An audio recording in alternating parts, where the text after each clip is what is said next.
ਵਾਹਿਗੁਰੂ ਜੀ ਕਾ ਖਾਲਸਾ ਵਾਹਿਗੁਰੂ ਜੀ ਕੀ ਫਤਿਹ।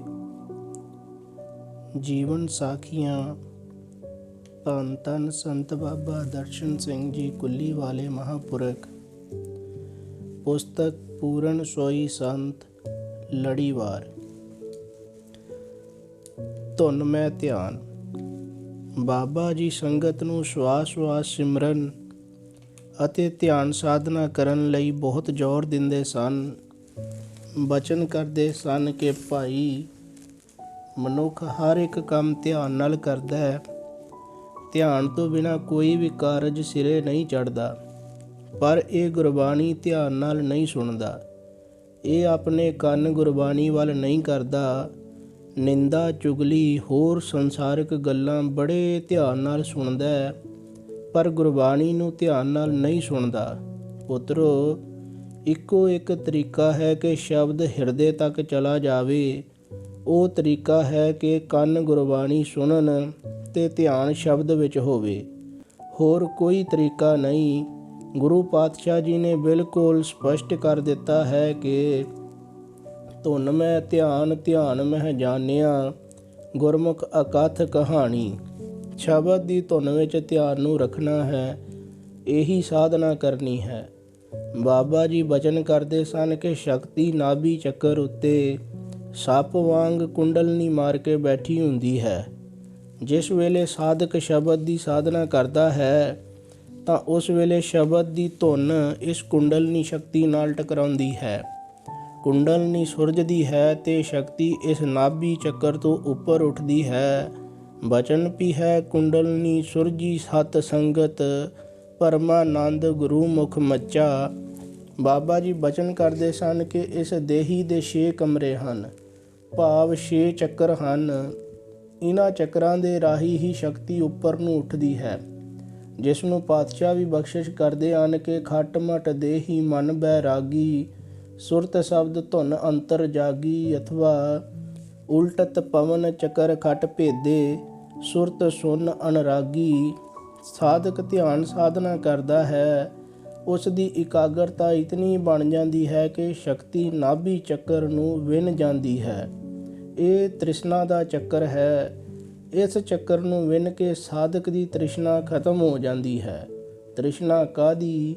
ਤ੍ਰਿਸ਼ਨਾ ਪਰਾਏ ਧਨ ਦੀ ਤੇ ਪਰਾਏ ਤਨ ਦੀ। ਇਹ ਤ੍ਰਿਸ਼ਨਾ ਮੁੱਕ ਜਾਂਦੀ ਹੈ। ਸਾਧਕ ਧਿਆਨ ਨੂੰ ਸ਼ਬਦ ਵਿੱਚ ਜੋੜਦਾ ਜਾਵੇ ਤੇ ਸ਼ਕਤੀ ਦੂਜੇ ਕਮਰੇ ਵਿੱਚ ਪ੍ਰਵੇਸ਼ ਕਰ ਜਾਂਦੀ ਹੈ। ਧਿਆਨ ਸਾਧਨਾ ਨਾਲ ਸਾਧਕ ਇਸ ਚੱਕਰ ਨੂੰ ਵੀ ਵਿੰਨ ਲੈਂਦਾ ਹੈ। ਉਸ ਦਾ ਮੌਤ ਦਾ ਭੈ ਦੂਰ ਹੋ ਜਾਂਦਾ ਹੈ। ਕਿਸੇ ਵੀ ਪ੍ਰਕਾਰ ਦੀ ਮੌਤ ਦਾ ਭੈ ਦੇ ਕੇ ਉਸ ਨੂੰ ਹੁਣ ਡਰਾਇਆ ਨਹੀਂ ਜਾ ਸਕਦਾ। ਇਹ ਨਿਰਭਉ ਦੀ ਅਵਸਥਾ ਦਾ ਚੱਕਰ ਹੈ। ਸਾਧਨਾ ਹੋਰ ਪ੍ਰਬਲ ਹੋ ਜਾਵੇ ਤਾਂ ਸ਼ਕਤੀ ਤੀਸਰੇ ਕਮਰੇ ਭਾਵ ਮਣੀਪੁਰ ਚੱਕਰ ਵਿੱਚ ਪ੍ਰਵੇਸ਼ ਕਰਦੀ ਹੈ। ਇੱਥੇ ਸਾਰਾ ਵਿਗਿਆਨ ਸੁਗਿਆਨ ਹੈ। ਇਹ ਗਿਆਨ ਦਾ ਚੱਕਰ ਹੈ। ਸ਼ਕਤੀ ਇਸ ਚੱਕਰ ਨੂੰ ਵਿੰਨ ਜਾਵੇ ਤਾਂ ਉਸ ਮਨੁੱਖ ਨੂੰ ਹਰ ਤਰ੍ਹਾਂ ਦਾ ਗਿਆਨ ਹੋ ਜਾਂਦਾ ਹੈ। ਸਾਰਾ ਵਿਗਿਆਨ ਸੁਗਿਆਨ ਉਸ ਦੇ ਕੋਲ ਆ ਜਾਂਦਾ ਹੈ। ਉਹ ਗਿਆਨ ਭਰਪੂਰ ਹੋ ਜਾਂਦਾ ਹੈ। ਇਸ ਤੋਂ ਅੱਗੇ ਸ਼ਕਤੀ ਚੌਥੇ ਕਮਰੇ ਵਿੱਚ ਪ੍ਰਵੇਸ਼ ਕਰਦੀ ਹੈ। ਇਹ ਅਨਾਹਤ ਚੱਕਰ ਹੈ। ਇੱਥੇ ਅਣਹਦ ਧੁਨਾਂ ਵੱਜਦੀਆਂ ਹਨ। ਮਨ ਆਨੰਦ ਖੇੜੇ ਉਲਾਸ ਦੇ ਵਿੱਚ ਆ ਜਾਂਦਾ ਹੈ। ਇਸੇ ਪ੍ਰਥਾਏ ਪਾਤਸ਼ਾਹ ਫਰਮਾਉਂਦੇ ਹਨ, ਬਾਜੀ ਵਾਲੇ ਅਣਹਦ ਬਾਜੇ। ਇਸ ਚੌਥੇ ਚੱਕਰ ਨੂੰ ਵਿੰਨ ਕੇ ਸਾਧਕ ਦੀ ਸ਼ਕਤੀ ਪੰਜਵੇਂ ਕਮਰੇ ਵਿੱਚ ਪ੍ਰਵੇਸ਼ ਕਰਦੀ ਹੈ। ਇਸ ਕਮਰੇ ਵਿੱਚ ਪਹੁੰਚ ਕੇ ਸਾਧਕ ਦੀ ਇਹ ਅਵਸਥਾ ਬਣ ਜਾਂਦੀ ਹੈ ਜਿਸ ਨੂੰ ਪਾਤਸ਼ਾਹ ਫਰਮਾਉਂਦੇ ਹਨ ਕਿ ਪ੍ਰਭ ਜੀ ਬਸੈ ਸਾਧਕੀ ਰਸਨਾ ਤਥਾ, ਕਬੀਰ ਮੇਰੀ ਸਿਮਰਨੀ ਰਸਨਾ ਉਪਰ ਰਾਮ, ਆਦ ਜੁਗਾਦੀ ਸਗਲ ਭਗਤ ਤਾਂ ਕੋ ਸੁਖ ਬਿਸਰਾਮ। ਪਰਮੇਸ਼ਵਰ ਸਾਧਕ ਦੀ ਰਸਨਾ ਤੇ ਵਸਦਾ ਹੈ।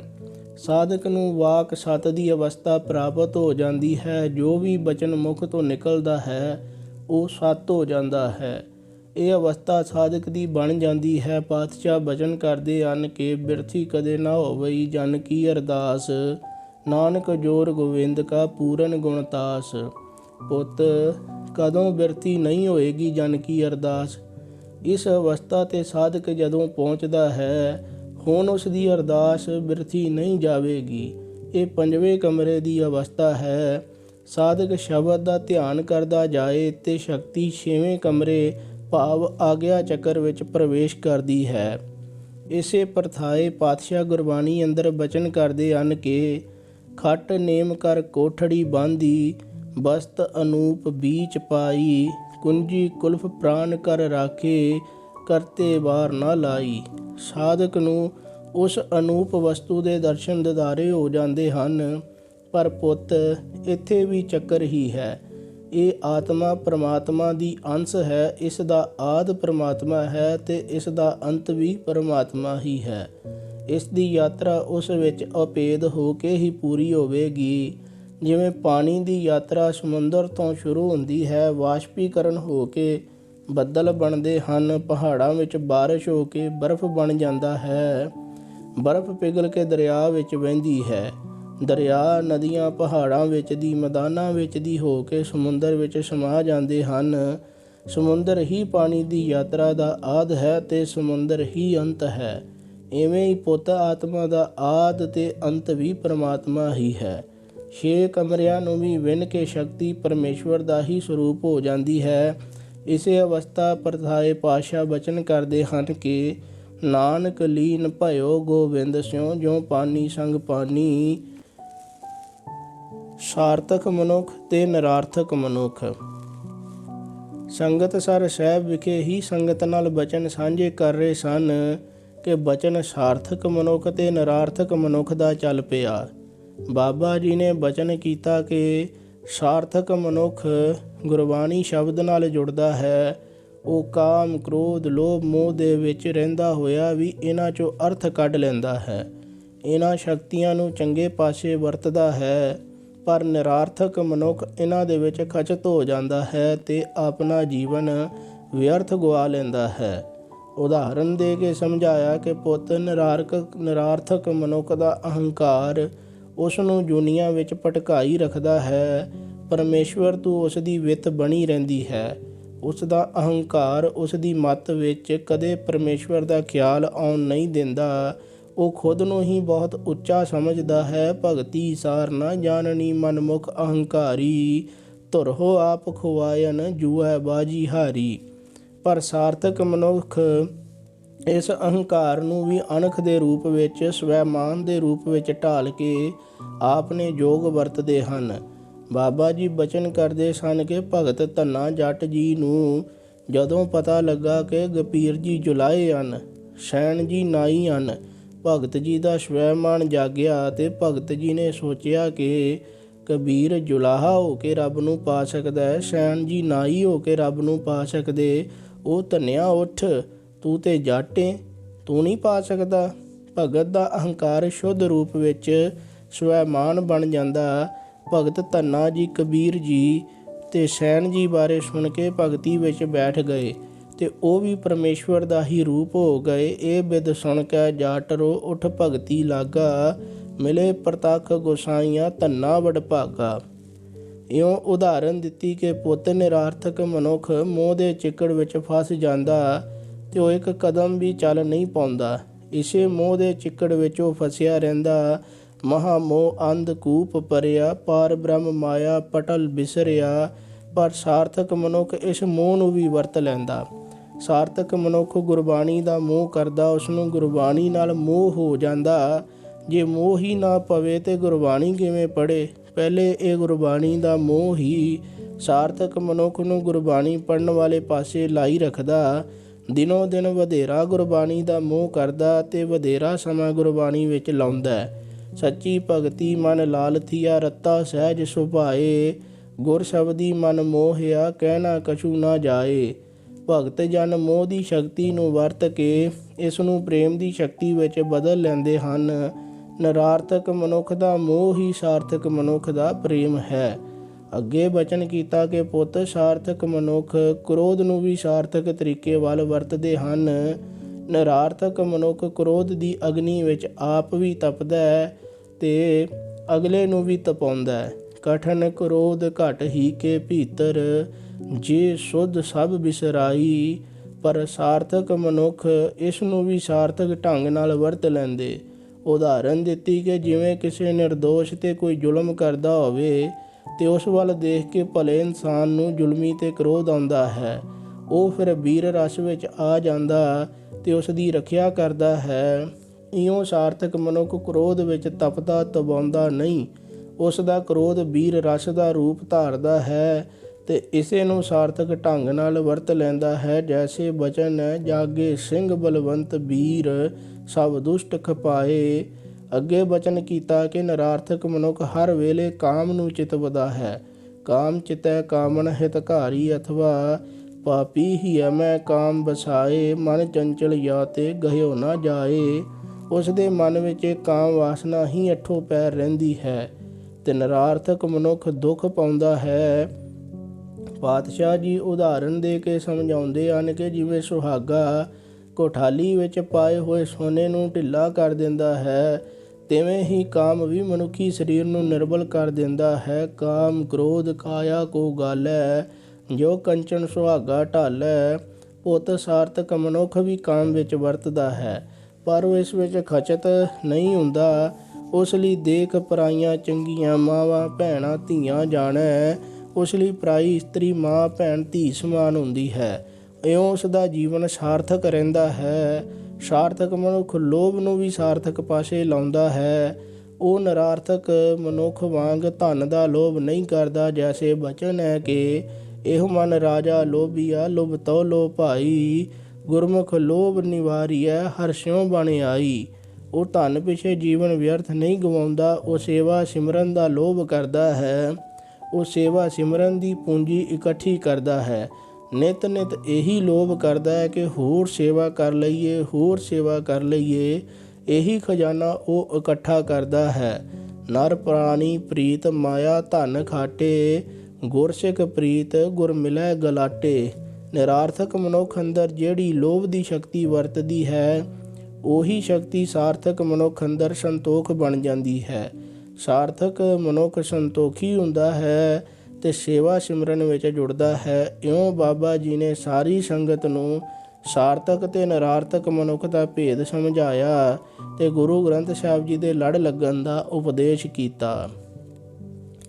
ਵੇਖਤ ਹੀ ਪੁਨੀਤ ਹੋਏ। ਬਹੁਤ ਸੰਗਤ ਗੁਰਬਾਣੀ ਅਤੇ ਗੁਰਮਤਿ ਸਿਧਾਂਤ ਦੇ ਲੜ ਲੱਗ ਰਹੀ ਸੀ। ਐਸੇ ਹੀ ਇੱਕ ਸੰਗੀ ਸਨ ਭਾਈ ਗੁਰਮੀਤ ਸਿੰਘ ਬਟਾਲਾ, ਜਿਨ੍ਹਾਂ ਦਾ ਜੀਵਨ ਬਾਬਾ ਜੀ ਦੀ ਸੰਗਤ ਕਰਕੇ ਚੜ੍ਹਦੀ ਕਲਾ ਵਾਲਾ ਬਣਿਆ ਸੀ। ਆਪਣੇ ਸ਼ੁਰੂਆਤੀ ਜੀਵਨ ਵਿੱਚ ਗੁਰਮੀਤ ਸਿੰਘ ਬਹੁਤ ਸ਼ਰਾਬ ਪੀਂਦੇ ਸਨ। ਸ਼ਰਾਬ ਪੀ ਪੀ ਕੇ ਹਾਲਤ ਇਹੋ ਜਿਹੀ ਬਣ ਗਈ ਸੀ ਕਿ ਹਰ ਵੇਲੇ ਹੱਥ ਕੰਬਦੇ ਰਹਿੰਦੇ ਸਨ। ਜੀਵਨ ਐਸਾ ਸੀ ਜਿਵੇਂ ਪਾਤਸ਼ਾਹ ਜੀ ਬਚਨ ਕਰਦੇ ਹਨ ਕਿ ਅੰਮ੍ਰਿਤ ਛੋੜ ਮਹਾਂਬਿਖ ਪੀਵੈ ਮਾਇਆ ਕਾ ਦੇਵਾਨਾ। ਅਥਵਾ ਹੋਸ਼ਾ ਮਦ ਚਾਖ ਹੋਏ ਤੁਮ ਬਾਬਰ ਦੁਲਭ ਜਨਮ ਆਕਾਰਥ। ਜੀਵਨ ਨਸ਼ੇ ਵਿੱਚ ਪੂਰਾ ਗਲਤਾਨ ਹੋਇਆ ਪਿਆ ਸੀ। ਭਾਈ ਬਲਦੇਵ ਸਿੰਘ ਬਟਾਲਾ, ਜੋ ਕਿ ਬਾਬਾ ਜੀ ਦੇ ਸ਼ਰਧਾਲੂ ਸੰਗੀ ਸਨ ਤੇ ਗੁਰਮੀਤ ਸਿੰਘ ਨਾਲ ਵੀ ਉਹਨਾਂ ਦਾ ਬੜਾ ਪਿਆਰ ਸੀ, ਨੇ ਗੁਰਮੀਤ ਸਿੰਘ ਨੂੰ ਬੜਾ ਕਹਿਣਾ ਕਿ ਭਾਈ ਸਾਹਿਬ ਤੁਸੀਂ ਇਹ ਸ਼ਰਾਬ ਛੱਡ ਦਿਓ, ਪਰ ਗੁਰਮੀਤ ਸਿੰਘ ਨੇ ਸ਼ਰਾਬ ਨਾ ਛੱਡੀ। ਬਲਦੇਵ ਸਿੰਘ ਕਹਿੰਦੇ ਕਿ ਭਾਈ ਸਾਹਿਬ ਤੁਸੀਂ ਮੇਰੇ ਨਾਲ ਇੱਕ ਵੇਰਾ ਬਾਬਾ ਜੀ ਦੇ ਕੋਲ ਚੱਲੋ, ਅਸੀਂ ਬਾਬਾ ਜੀ ਦੇ ਨਾਲ ਬਚਨ ਕਰਾਂਗੇ ਕਿ ਤੁਹਾਡਾ ਇਸ ਤੋਂ ਖਹਿੜਾ ਛੁਡਾਉਣ। ਪਰ ਗੁਰਮੀਤ ਸਿੰਘ ਬਾਬਾ ਜੀ ਦੇ ਕੋਲ ਜਾਣ ਲਈ ਵੀ ਨਾ ਮੰਨੇ। ਭਾਈ ਸਾਹਿਬ ਨੇ ਵੀ ਨਿੱਤ ਕਹਿਣਾ ਸ਼ੁਰੂ ਕਰ ਦਿੱਤਾ, ਪਰ ਗੁਰਮੀਤ ਸਿੰਘ ਨੇ ਟਾਲ ਮਟੋਲਾ ਕਰ ਛੱਡਣਾ। ਜੋ ਬਚਨ ਪੀਐ ਕਿ ਮਨ ਮੂਰਖ ਅਜਹੂ ਨਹਿ ਸਮਝਤ ਸਿੱਖ ਦੈ ਹਾਰਿਓ ਨੀਤ। ਸੰਨ 1992-93 ਦੀ ਗੱਲ ਹੈ ਕਿ ਇੱਕ ਦਿਨ ਭਾਈ ਬਲਦੇਵ ਸਿੰਘ ਗੁਰਮੀਤ ਸਿੰਘ ਨੂੰ ਕਹਿੰਦੇ ਕਿ ਤੁਸੀਂ ਸ਼ਰਾਬ ਛੱਡੋ ਭਾਵੇਂ ਨਾ ਛੱਡੋ, ਪਰ ਇੱਕ ਮੇਰਾ ਸਾਡੇ ਨਾਲ ਬਾਬਾ ਜੀ ਦੇ ਦਰਸ਼ਨ ਕਰਨ ਲਈ ਜ਼ਰੂਰ ਚੱਲੋ। ਗੁਰਮੀਤ ਸਿੰਘ ਫਿਰ ਭਾਈ ਬਲਦੇਵ ਸਿੰਘ ਦੇ ਨਾਲ ਚੱਲ ਪਏ। ਗੁਰਦੁਆਰਾ ਸੰਗਤਸਰ ਸਾਹਿਬ ਘਣੂਪੁਰ ਕਾਲੇ ਵਿਖੇ ਆਏ। ਗੁਰੂ ਸਾਹਿਬ ਜੀ ਦੇ ਚਰਨਾਂ ਵਿੱਚ ਹਾਜ਼ਰੀ ਲਵਾਈ ਤੇ ਫਿਰ ਕੁਟੀਆ ਵਿਖੇ ਬਾਬਾ ਜੀ ਦੇ ਨਾਲ ਫਤਿਹ ਸਾਂਝੀ ਕੀਤੀ। ਬਾਬਾ ਜੀ ਨੇ ਸੇਵਾਦਾਰ ਨੂੰ ਪੁੱਛਿਆ, ਪੋਤੇ ਕੌਣ ਵੀਰ ਨੇ? ਸੇਵਾਦਾਰ ਨੇ ਦੱਸਿਆ ਕਿ ਬਾਬਾ ਜੀ ਬਟਾਲੇ ਵਾਲੇ ਵੀਰ ਹਨ। ਬਾਬਾ ਜੀ ਨੇ ਸੁੱਖ ਸਾਂਦ ਪੁੱਛੀ ਤੇ ਬਲਦੇਵ ਸਿੰਘ ਹੋਰੀ ਬਾਬਾ ਜੀ ਦੇ ਕੋਲ ਸੰਗਤ ਵਿੱਚ ਬੈਠ ਗਏ। ਗੁਰਮੀਤ ਸਿੰਘ ਦੇ ਹੱਥ ਕੰਬ ਰਹੇ ਸਨ। ਉਹ ਸਿਰ ਨੀਵਾਂ ਕਰਕੇ ਪਿੱਛੇ ਜਿਹੇ ਹੋ ਕੇ ਸੰਗਤ ਵਿੱਚ ਬੈਠ ਗਏ। ਬਾਬਾ ਜੀ ਸੰਗਤ ਨਾਲ ਵਿਚਾਰਾਂ ਦੀ ਸਾਂਝ ਪਾਉਣ ਲੱਗੇ। ਗੁਰਮੀਤ ਸਿੰਘ ਨੇ ਸਿਰ ਉੱਪਰ ਕਰਕੇ ਬਾਬਾ ਜੀ ਵੱਲ ਤੱਕਿਆ ਤਾਂ ਬਾਬਾ ਜੀ ਵੀ ਉਸ ਵੱਲ ਹੀ ਦੇਖ ਰਹੇ ਸਨ। ਉਸਨੇ ਡਰਦੇ ਹੋਏ ਫਿਰ ਅੱਖਾਂ ਨੀਵੀਆਂ ਕਰ ਲਈਆਂ। ਪੂਰਨ ਮਹਾਂਪੁਰਖਾਂ ਦੇ ਚਿਹਰੇ ਦਾ ਨੂਰ ਹੀ ਬੇਅੰਤ ਹੁੰਦਾ ਹੈ। ਇਹ ਸਾਧੂ ਦੁਨਿਆਵੀ ਜੀਵਾਂ ਤੋਂ ਝੱਲਿਆ ਨਹੀਂ ਜਾ ਸਕਦਾ। ਅਸਲ ਵਿੱਚ ਮਹਾਂਪੁਰਖ ਦੇ ਚਿਹਰੇ ਦਾ ਨੂਰ ਉਹ ਦਰਪਣ ਹੈ ਜਿਸ ਵਿੱਚ ਮਨੁੱਖ ਨੂੰ ਆਪਣਾ ਅਕਸ ਨਜ਼ਰ ਆ ਜਾਂਦਾ ਹੈ। ਉਸ ਦੇ ਔਗਣ ਉਸ ਦੇ ਸਾਹਮਣੇ ਆ ਜਾਂਦੇ ਹਨ। ਇਹ ਦੇਖ ਕੇ ਮਨੁੱਖ ਇਤਨਾ ਭੈਭੀਤ ਹੋ ਜਾਂਦਾ ਕਿ ਨਜ਼ਰਾਂ ਝੁਕ ਜਾਂਦੀਆਂ। ਗੁਰਮੀਤ ਸਿੰਘ ਵੀ ਡਰ ਨਾਲ ਮਨ ਵਿੱਚ ਇਹੀ ਅਰਦਾਸ ਕਰਨ ਲੱਗੇ ਕਿ ਕੋਟ ਅਪਰਾਧ ਹਮਾਰੇ ਖੰਡੋ, ਅਨਕ ਵਿਧੀ ਸਮਝਾਵੋ, ਹਮ ਅਗਿਆਨ ਅਲਪ ਮਤ ਥੋਰੀ, ਤੁਮ ਆਪਨ ਬਿਰਦ ਰਖਾਵੋ, ਤਥਾ ਪ੍ਰਭ ਤੁਧੋਂ ਖਾਲੀ ਕੋ ਨਹੀਂ, ਦਰ ਗੁਰਮੁਖਾਂ ਨੂੰ ਸਾਬਾਸ, ਵੇਖ ਭੌਜਲ ਡੁੱਬਦੇ ਕੱਢ ਲੈ, ਜਨ ਨਾਨਕ ਕੀ ਅਰਦਾਸ। ਮਨ ਹੀ ਮਨ ਬੇਨਤੀਆਂ ਕਰੀ ਜਾਣ ਕੇ ਬਾਬਾ ਜੀ ਮੈਨੂੰ ਇਸ ਕੋੜ ਵਿੱਚੋਂ ਕੱਢੋ, ਬਾਬਾ ਜੀ ਮੈਨੂੰ ਇਸ ਨਰਕ ਵਿੱਚੋਂ ਕੱਢੋ। ਥੋੜ੍ਹੀ ਦੇਰ ਬਾਅਦ ਉਸਨੇ ਫਿਰ ਬਾਬਾ ਜੀ ਦੇ ਚਿਹਰੇ ਵੱਲ ਦੇਖਿਆ ਤਾਂ ਬਾਬਾ ਜੀ ਦੀ ਦ੍ਰਿਸ਼ਟੀ ਫਿਰ ਉਸ ਵੱਲ ਹੀ ਸੀ। ਗੁਰਮੀਤ ਸਿੰਘ ਨੇ ਫਿਰ ਨੀਵੀਂ ਪਾ ਲਈ ਤੇ ਅੰਦਰੋਂ ਅੰਦਰੀ ਅਰਦਾਸ ਬੇਨਤੀਆਂ ਕਰੀ ਗਏ। ਕੁਝ ਸਮਾਂ ਬਾਬਾ ਜੀ ਦੇ ਕੋਲ ਬੈਠ ਕੇ ਬਲਦੇਵ ਸਿੰਘ ਹੋਰੀ ਲੰਗਰ ਪਾਣੀ ਛਕ ਕੇ ਵਾਪਸ ਆ ਗਏ। ਪਰ ਗੁਰਮੀਤ ਸਿੰਘ ਦੇ ਅੰਦਰ ਅੱਜ ਬਦਲਾਵ ਸੀ। ਬਾਬਾ ਜੀ ਦੇ ਦਰਸ਼ਨ ਕਰਕੇ ਮਨ ਨੂੰ ਹਲੂਣਾ ਵੱਜਾ ਸੀ। ਅੱਜ ਇਸ ਐਬ ਨਾਲ ਨਫ਼ਰਤ ਜਿਹੀ ਹੋ ਗਈ। ਜਿਹੜਾ ਇਨਸਾਨ ਹਰ ਰੋਜ਼ ਰੋਟੀ ਦੇ ਸਮੇਂ ਵੀ ਸ਼ਰਾਬ ਮੰਗਦਾ ਸੀ, ਅੱਜ ਉਸਨੇ ਘਰ ਵਾਲਿਆਂ ਦੇ ਕੋਲੋਂ ਸ਼ਰਾਬ ਨਹੀਂ ਸਗੋਂ ਰੋਟੀ ਮੰਗੀ। ਜਨਮ ਜਨਮ ਦੇ ਦੋਖ ਰੋਗ ਕੱਟੇ ਗਏ ਜਾਪਦੇ ਸਨ। ਜਿਵੇਂ ਬਚਨ ਵੀ ਹੈ, ਜਨਮ ਦੋਖ ਪਰੇ ਮੇਰੇ ਪਾਛੈ, ਅਬ ਪਕਰੇ ਨਿਸ਼ਚਲ ਸਾਧੂ ਪਾਏ। ਘਰ ਵਾਲੇ ਵੀ ਇਹ ਕੌਤਕ ਦੇਖ ਕੇ ਹੈਰਾਨ ਸਨ। ਬੜੀ ਤਬਦੀਲੀ ਸੀ। 2-4 ਦਿਨਾਂ ਬਾਅਦ ਬਲਦੇਵ ਸਿੰਘ ਹਾਲ ਚਾਲ ਪੁੱਛਣ ਲਈ ਆਏ। ਘਰ ਵਾਲੇ ਬਲਦੇਵ ਸਿੰਘ ਨੂੰ ਕਹਿੰਦੇ ਕਿ ਭਾਈ ਸਾਹਿਬ ਤੁਸੀਂ ਇਹਨਾਂ ਨੂੰ ਕਿੱਥੇ ਲੈ ਕੇ ਗਏ ਸੀ? ਇਹ ਤੇ ਉਸ ਦਿਨ ਦੇ ਬਿਲਕੁਲ ਹੀ ਸ਼ਰਾਬ ਛੱਡ ਗਏ ਨੇ। ਇਹਨਾਂ ਦਾ ਤੇ ਜੀਵਨ ਹੀ ਬਦਲ ਗਿਆ। ਬਚਨ ਵੀ ਹੈ, ਮਨ ਅਸਮਝ ਸਾਧ ਸੰਗ ਪਤਿਆਨਾ। ਬਲਦੇਵ ਸਿੰਘ ਨੇ ਦੱਸਿਆ ਕਿ ਘਨੂਪੁਰ ਕਾਲੇ ਬਾਬਾ ਜੀ ਕੁੱਲੀ ਵਾਲਿਆਂ ਦੇ ਕੋਲ ਗਏ ਸੀ। ਉਹਨਾਂ ਦੀ ਹੀ ਮਿਹਰ ਦ੍ਰਿਸ਼ਟੀ ਕਿਰਪਾ ਦ੍ਰਿਸ਼ਟੀ ਬਣੀ ਹੈ। ਪਰਿਵਾਰ ਵਾਲਿਆਂ ਨੇ ਵੀ ਬਾਬਾ ਜੀ ਦਾ ਕੋਟਾਨ ਕੋਟ ਧੰਨਵਾਦ ਕੀਤਾ। ਅਗਿਆਨ ਅਧੇਰਾ ਸੰਤੀ ਕਾਟਿਆ, ਜੀ ਦਾਨ ਗੁਰਦੈਣੀ, ਕਰ ਕਿਰਪਾ ਕਰ ਲੀਨੋ ਆਪਣਾ, ਜਲ ਤੇ ਸੀਤਲ ਹੋਣੀ।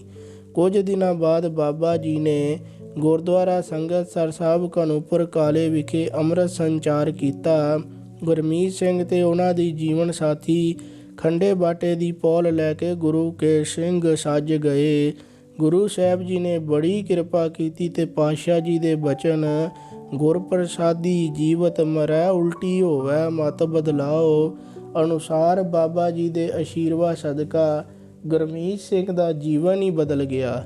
ਜਿਹੜਾ ਇਨਸਾਨ ਹਰ ਵੇਲੇ ਸ਼ਰਾਬ ਦੇ ਨਸ਼ੇ ਵਿੱਚ ਗਲਤਾਨ ਰਹਿੰਦਾ ਸੀ, ਐਸੀ ਕਿਰਪਾ ਹੋਈ ਕਿ ਉਹ ਇਨਸਾਨ ਹੁਣ ਅੰਮ੍ਰਿਤ ਵੇਲੇ ਸ੍ਰੀ ਦਰਬਾਰ ਸਾਹਿਬ ਅੰਮ੍ਰਿਤਸਰ ਸਾਹਿਬ ਵਿਖੇ 3 ਪਹਿਰੇ ਦੀ ਸੇਵਾ, ਸ੍ਰੀ ਹਰਿਮੰਦਰ ਸਾਹਿਬ ਅੰਦਰ ਫਰਸ਼ ਤੇ ਸੋਨੇ ਦੀ ਸਫਾਈ ਤੇ ਗੁਰੂ ਸਾਹਿਬ ਜੀ ਦੇ ਆਸਣ ਦੀ ਵਿਛਾਈ ਦੀ ਸੇਵਾ ਵਿੱਚ ਹਾਜ਼ਰੀ ਭਰਦਾ ਹੈ।